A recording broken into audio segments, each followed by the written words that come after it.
and welcome to the Double Fall Podcast. Today is Wednesday, January 22nd, and we just watched some insane quarterfinal matchups. In this episode, we're going to be recapping the two quarterfinals of last night. In the first matchup, we have Tommy Paul. Unfortunately, gets taken down by number 2 seed Sascha Zverev. I thought in the first set, in the second set actually, Tommy proved he had the quality to hang with Sascha. But unfortunately, once he got up a break lead, he couldn't hang on to it and kind of choked away both of those sets. But in the end, Sascha just too sturdy, kind of killed all of Tommy's hopes after all those blown chances. But what do you think of how Sascha's looking going into the semifinals? Yeah, impressed with how Tommy Paul played. I think that it's a testament to how good Zverev is right now. That I don't think from a tactical standpoint or how he really produced, like Tommy Paul's team has to be that was pretty much all we could do. And TP currently number 9 in the world, and that's the next step for him is how do I push Alcaraz? How do I push Sinner, Djokovic, top tier?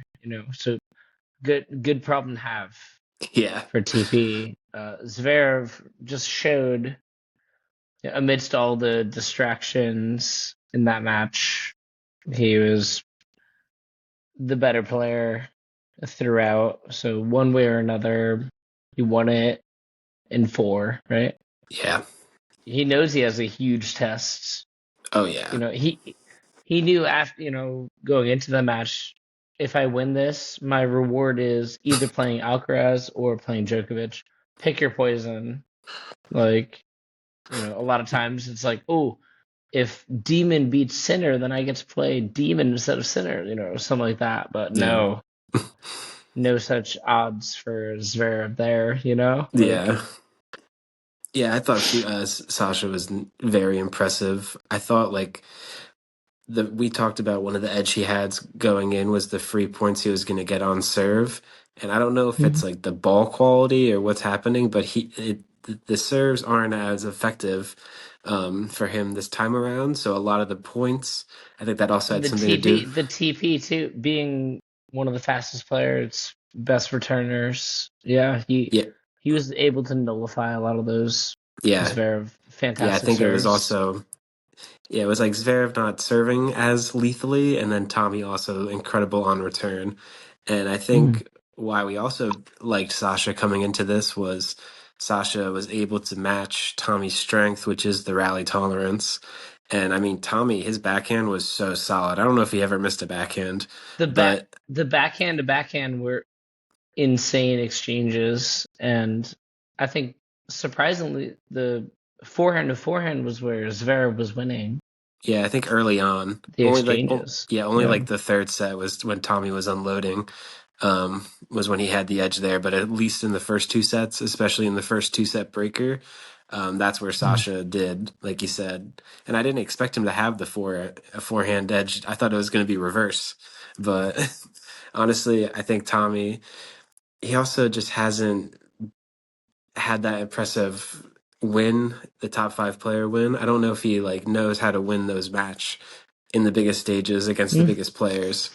You could call it a choke. A fun question. No, I wouldn't call it a choke at all. No, I'd say in tennis especially, it's like when push comes to shove, who's been in this situation more times and is going to be more equipped for that situation? And Zverev versus pretty much the entire tour, even Alcaraz and Sinner, Zverev has way more experience at the highest level of the game in a pressure moment. Yeah. He is, unique in that aspect in the game right now. So he's done his dues. We gotta look out for him. Yeah, exactly. He seriously has and you could say he really has. Maybe for a slam. Maybe this is the time. I think like if you look at the numbers and the stats of what Zverev has accomplished in his career, he might be one of the most he might be one of the best players historically that hasn't won a Grand Slam, because a lot of Mm, people on his level with his pedigree have a slam to their name.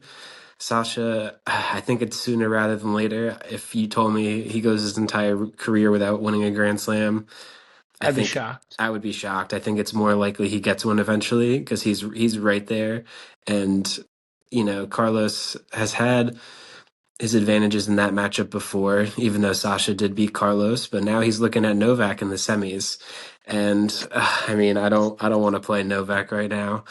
He, he just can rip the soul out of any player he's Well, going so against. like we talked about last round, Alcaraz wanted the career slam, and Djokovic wants 25, and Djokovic is, he won that one, and Zverev wants to win his first slam, and Djokovic wants 25. Yeah, but I think Who's gonna have Novak. more metal there? Nah, Novak, his mentality can't be broken. He's got no pressure. He plays so free, and he's just been.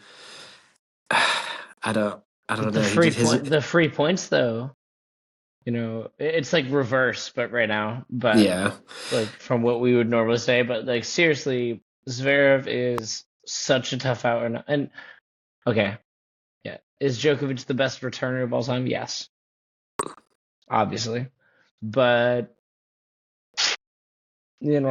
like Zverev's the complete package. yeah, he is. That and then some. Like he is as tough of an out for Djokovic as Alcaraz was last round, in a way, in his own unique way. Yeah, It's like those are two monumental hurdles, and to have to do it back to back, I feel like that might make a difference. That Zverev didn't just have to play Alcaraz or yeah, someone of their, tier. Djokovic did. Now, will that make Djokovic more battle tested than Zverev, or will it make him more tired? Seemingly, it's going to be the second one because Djokovic was having injury concerns. How yeah. serious were they? Was he playing possum? Don't get me We're gonna started. have to wait and see, but Yeah, but I let's think get. Zverev knows exactly what he's gonna do, and Djokovic is kind of the wild card again in that matchup. Yeah. So I think Zverev's gonna beat him. Uh-oh. Yeah, uh, I think that Zverev's gonna bring it. And will it be Djokovic 3-0?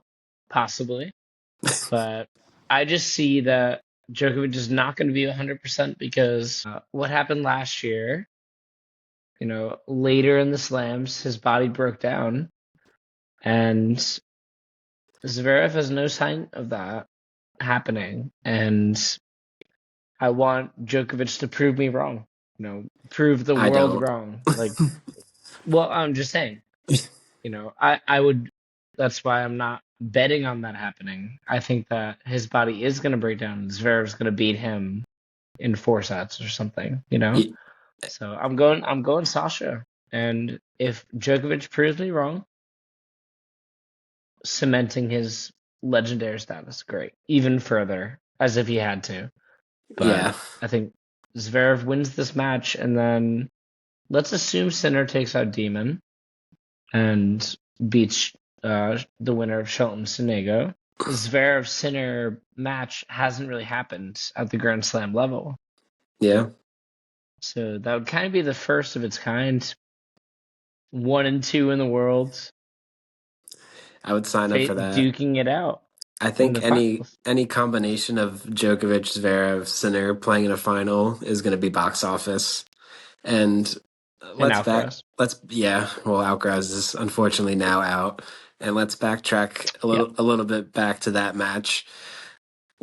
What did you see from Djokovic that he came over the hurdle? Do you think it was a little bit of Carlitos beating himself, taking unnecessary risks like we had? What do you think the No, key was that I no? think it was, it so few shots to pick between the two of them. But I do think it was shot selection at the end of the day that won it for Djokovic. And I mean, Alcaraz wasn't playing poorly, but I think that, those, 20, 30 shot exchanges, Mind-blowing um, tennis. Djokovic is just so much more experienced. When it gets to that point, that you kind of have to give the edge to Djokovic over anyone. Yeah. You And I know, think, and that's kind of why it was surprising last year that Sinner took Djokovic out so convincingly. And I don't think it was the best it wasn't Djokovic at his best, because usually the longer the rally goes, the better Djokovic is and yeah, more effective he is, because he's picked apart his opponents throughout that rally. But yeah, that's what he did against Alcaraz. Just the longer the rally, the better it looked for Djokovic. yeah. And I think, like we said in our prediction episode, if Carlos plays his best tennis at this stage in their careers, it's probably better than Djokovic's best tennis. But Yeah. Djokovic found a way to make Carlos not play his best tennis, whether that Yeah, he took be him out of his comfort zone, so to yeah. speak, And for Carlos, sure. a factor I didn't anticipate was Carlos loves to feed off of positive energy, self-positive energy, the crowd's positive energy. He feeds off Hmm. of that and plays his best tennis when things are the momentum's behind him. When the crowd was against him, because it didn't cross my mind that Djokovic had won this tournament 10 times and has accrued a massive fan base in Australia to watch his matches. So the entire match, they were pro Djokovic. So Carlos dealing with the negative attention against him for the first time. He's pretty universally loved. Most of his matches, they're rooting for him, rooting for the best outcome. I think obviously the crowd went both ways at times, but generally it was like more pro Djokovic. And then with the whole injury thing, him exaggerating a little bit, maybe being a little bit more expressive after he missed shots to try to maybe give a warning out to Carlos, like, hey, I'm not 100%. And then Carlos, he played unbelievable tennis to start the match. Obviously, he gave up the break, but getting the break back, steady through the first set. And then once Djokovic showed he was, struggling physically, Carlos probably thought, okay, this might be a routine, easy win for me. I won the first set. He's hampered. It should be smooth sailing from here. And then how Djokovic played inside the points was some of the best tennis we've seen all year. I mean, the points they were putting were Ludicrous. absolutely ridiculous. Insane. Insane. And it wasn't like just one shot, two shots that were crazy. These points were going like 25, 30 shot rallies with like I all, would predict that this is gonna be one of those tennis matches that, like, pretty soon it's gonna be like, oh, you want to watch the whole match, like, on YouTube. Like, they're yeah, like, oh, like a whole match, like classic, yeah. Like, remember when Djokovic Um, played Alcaraz at the AO? yeah. In 5 years, we'll look back at this match and be like, holy Yeah, shit, especially Djokovic was the real deal. I You mean, know, especially if Djokovic goes on to win this slam. I mean, that would be overcoming an insane gauntlet of the three I best hope players in the world besides him. I hope that he retires. Like, if he wins this Grand Slam, he should just retire on top. Like, honestly, I mean, I don't want to stop watching him play, That's the but at the thing. same time, it's like that's what Sampras did. Sampras's escape route was he won the U.S. Open. He was number one in the world. He was like 31 years old, and he retired. I mean, Djokovic has Like, nothing left to do. after doing it all for Sampras, right? He was Yeah, the most winning Grand Slam player at the time. He's like, I've done it all. I'm out of here while I'm retiring on top. And Justine Henna did the same thing, retired on top. yeah. And I mean, Djokovic would definitely be doing that. He has completed tennis, but Because it's better what we saw with Dominic Thiem and Andy Murray and Wawrinka is still out there grinding, which I love. yeah, But all these people that have, had their plenty like opportunities to retire, while they're still at the top of the sport. We're like, no, I want to keep grinding. Yeah. He's Monfils, yeah, what a shout beast, out man. Gael. I love Monfils so much. Yeah, and I mean, I'll gladly watch Djokovic play for as long as he wants if he's going to keep producing this level. I think And if he wants, he's got another 4 years, oh yeah, five for sure. years. But He'll be 42 and still like number two in the world oh yeah. if he wants to. Absolutely incredible match. Carlos and Novak, if they step on the court together, it's box office. I'm glad we got into quarterfinal, and now we have even more matches. But some great Hell tennis yeah. already played, and some even better one on the horizon. Let's go, Benny Boy Shelton. Let's see what you're made of, Ben. If you guys have been enjoying our Australian Open content, make sure to like and subscribe.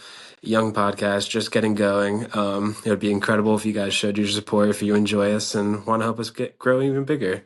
So, enjoy talking tennis with you and keep double faulting.